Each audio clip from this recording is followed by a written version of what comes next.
Assalamualaikum and hello YouTube, my name is Nur Muhammad from NMWatch, and yes, I'm coming to you all the way from Malaysia. Okay, so I have been wearing this watch, the Irukandji Reef Blue, since I think about 1.5 months already. So I've received this particular sample, well, basically matte from Maswatches.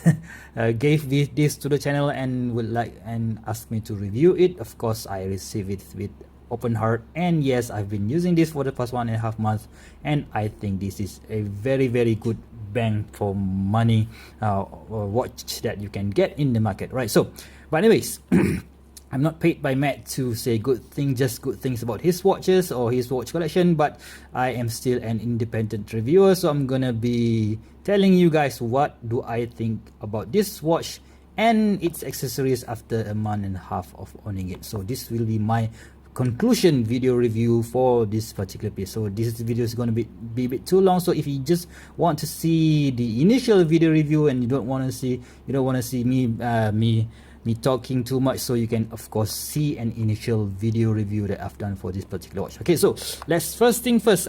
This is also the first time that I will be talking using my notes, so yeah, please bear with me guys. Okay, so first thing is the accessories that it came with. So this is the box, and inside here we've got the rubber. I think you're not gonna be getting this rubber strap, this tropical style rubber strap. Of course, for me myself, I don't really particularly like this black rubber strap on this blue color, so it might be looking good on the black color version, but yeah, for this blue one I think it's not really that good. Okay, so anyway, so yeah, let's just put this away. And the second thing that you've got inside here is this blue and white 2-piece NATO strap, which for me, maybe because I'm already 43 this year, or 44 this year, almost 44 this year, so you see that is a bit too flashy in my opinion, because this watch has this ceramic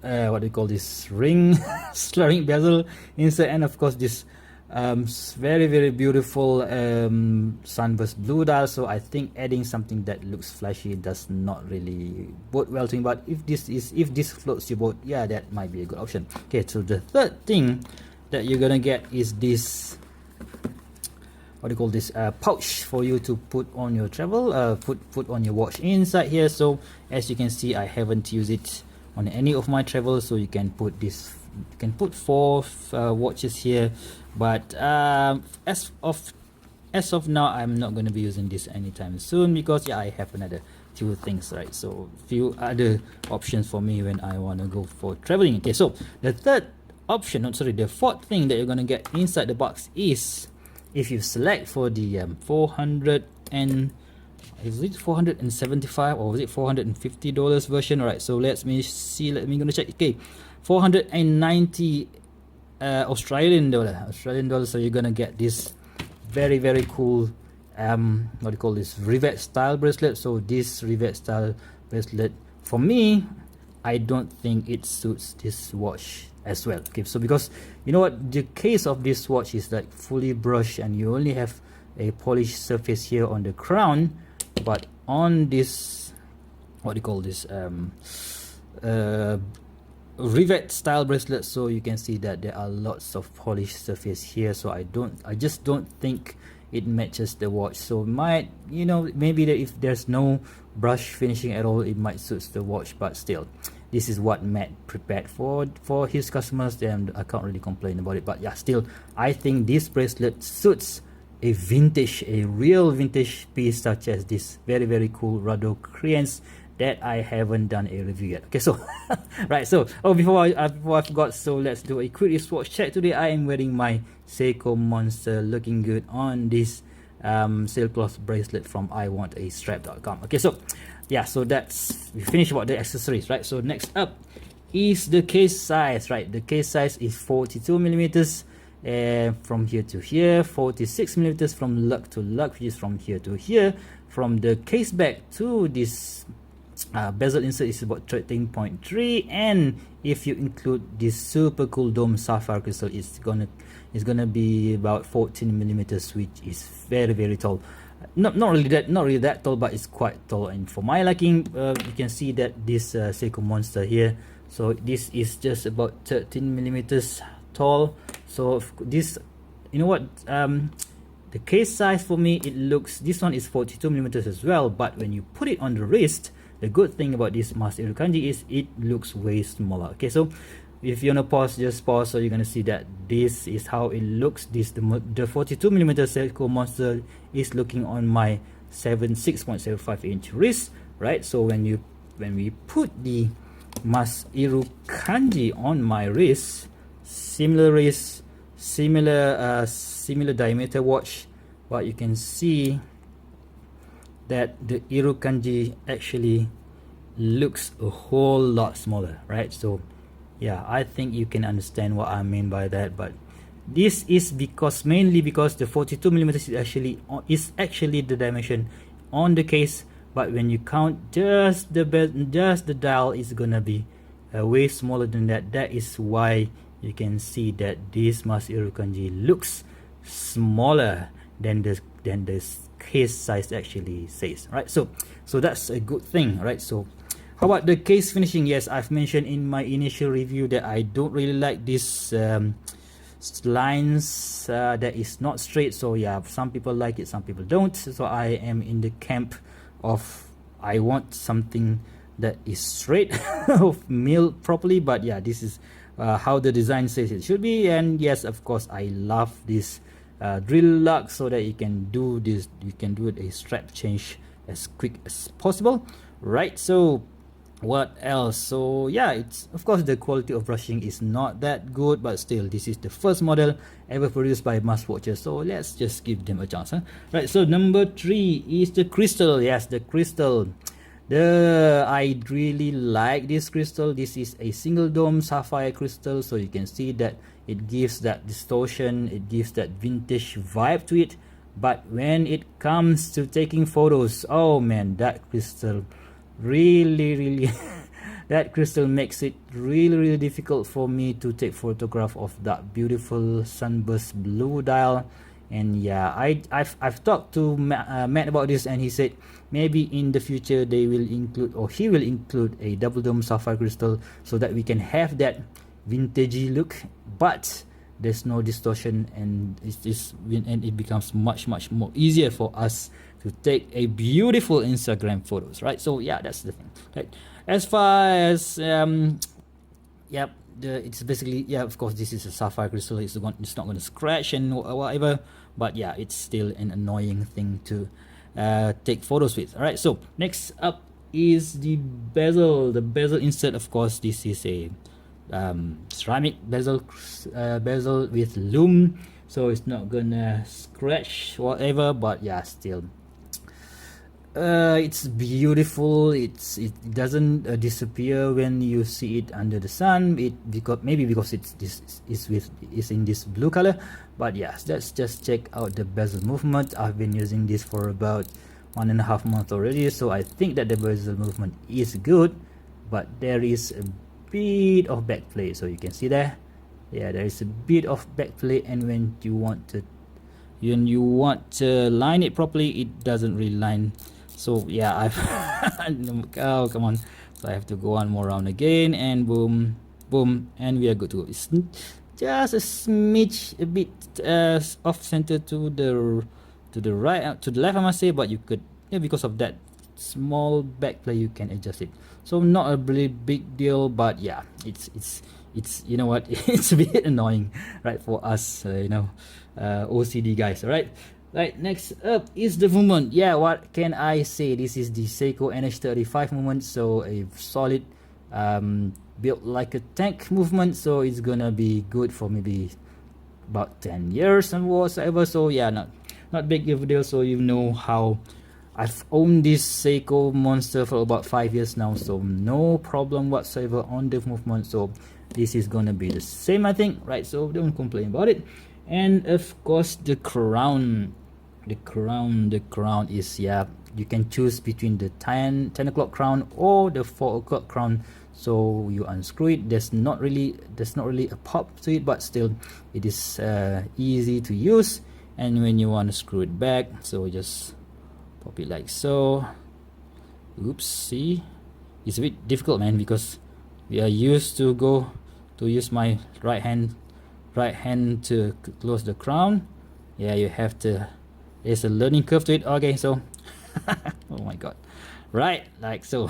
So you can just easily screw it back, and we have that Mars logo on a polished surface here, which is, I haven't scratched it yet, so but maybe in long term it will be scratched. Okay, so because you have an option of whether if you want to go for 10 o'clock or 4 o'clock, so that is a good thing. But for me, I haven't had any watch that is using a 10 o'clock crown, so that is why I choose this version. All right, so next up is the lume, right? The lume, it's not gonna win a Seiko competition,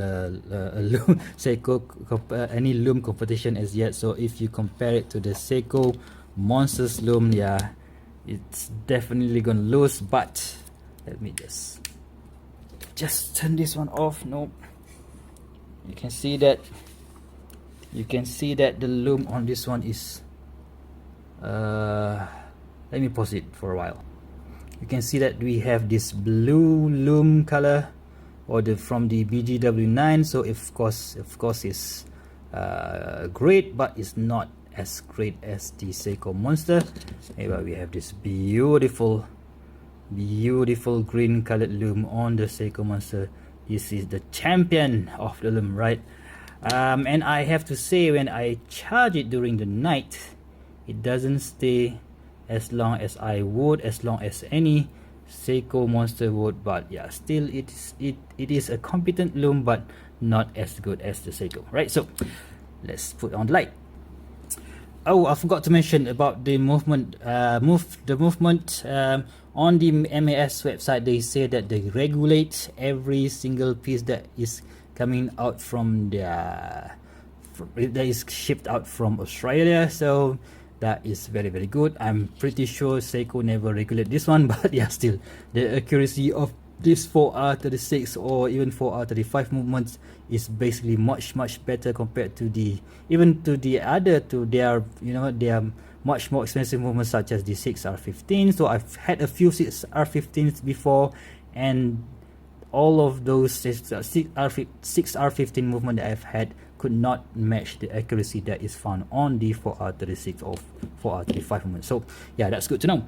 And next up is the price comparison, right? So someone commented, there's a comment inside my initial video review of this Mas Irukandji. So for $350, he mentioned that a Seiko is much better. Okay, so here's the thing.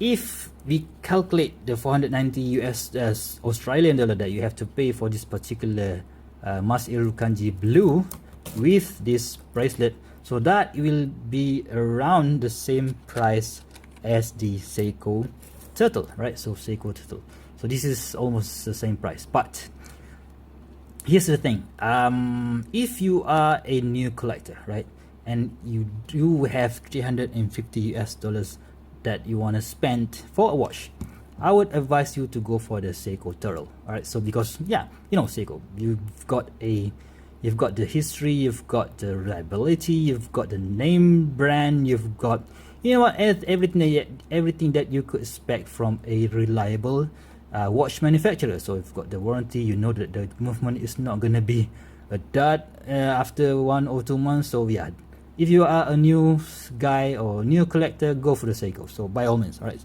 but if you have been collecting for the past 4 to 5 years or whatever, maybe 10 years, you know what, guys, give these guys a chance, give this micro brand a chance. Because first thing that I like about this one is, of course, they are value for money, right? So you're gonna get ceramic crystal, you're gonna get sapphire crystal, you're gonna get a different case that is not on the shelf parts, so that is a good thing.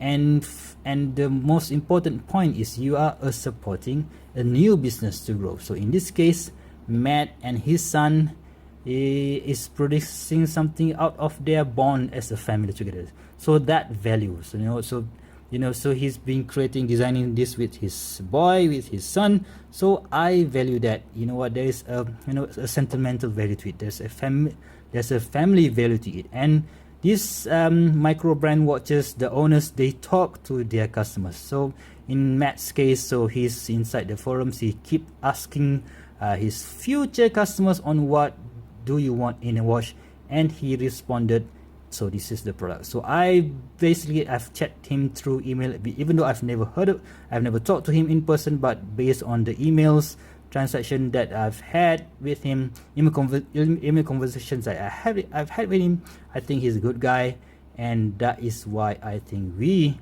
as watch collectors should support micro brands like this. Okay, so for me, if basically what I'm trying to say is, if you are new to the hobby, go for the established brand, right? So $350, yeah, go and get the Seiko Party Turtle or Seiko Turtle or whatever in that price range. But if you are a seasoned collector, if you have been collecting long enough, you know what you're gonna get. So yeah, this is a brand that you must consider. I'm not saying that this is the only brand that you must consider. Of course, there's a lot of competition on this price range, but this is one of the better option if you want to go for something unique. Okay, so I've been talking quite a lot now. So if you guys have any thoughts about this Irukandji, or if you are the owner and a proud owner of Irukandji watches, please do ahead and chime down below. So please just tell me, what do you think about this Irukandji watches, and how do you feel about them? How do you think it will, or whether you think it is a good purchase or not, and yeah, things like that, right? So to Matt again, Matt from Maswatches, thank you very much for trusting me and sending me this mass production version of the Irukandji watch. I value your trust towards my relatively small channel, and yeah, I hope that we could be working together in the near future, and good luck for your next venture, which is your new dress watch. Okay, so if you like this kind of video, please go ahead and give me a thumbs up. If you want to see more future video reviews such as this, please go ahead and subscribe to my channel, and also don't forget to push the bell notification twice so that you won't miss any of my future videos. Okay, so until next time, I'll see you soon. Bye bye.